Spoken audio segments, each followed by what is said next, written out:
કાર્યને કરી લેવા. અને એટલા માટે જ આપણે એક સાથે દશાની વિધિ કરીએ છીએ, એક સાથે વર્ષીની વિધિ કરીએ છીએ કે 12 મહિના સુધી કરાવનાર કે કરનાર એ કોઈને અનુકૂળતા હોય ન હોય તો થઈ શકે નહીં, તો તમે એક સાથે એ કાર્ય કરી શકો. તો ભગવાને આવી રીતે આ 8મા અધ્યાયની અંદર સાતત્યપૂર્ણ પ્રયત્નને કરવાની વાત કરી. એટલે આપણે જનરલી 12 મહિના સુધી રોજ દર એની તિથિના સાતત્યપૂર્ણ રીતે આપણે આ જીવાત્માને નિમિત્તે કર્મ કરીએ, શ્રાદ્ધ કરીએ. 3 વર્ષ થાય એટલે પછી ભેળવણીનું શ્રાદ્ધ કરીએ તો આપણું કર્મ, આપણું મન એ જીવાત્માની સાથે જોડાય.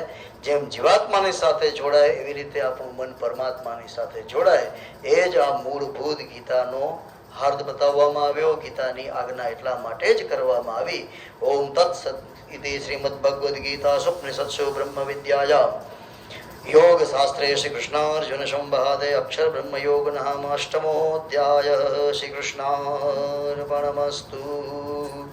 ओम नमो भगवते. रोज बोला यहाँ, ठीक है भले. ओम नमो भगवते वासुदेवाय. ओम नमो भगवते वासुदेवाय. ओम नमो भगवते वासुदेवाय. ओम नमो भगवते वासुदेवाय.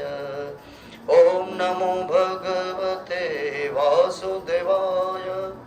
ओम नमो भगवते वासुदेवाय. ओम नमो भगवते वासुदेवाय. ओम नमो भगवते वासुदेवाय.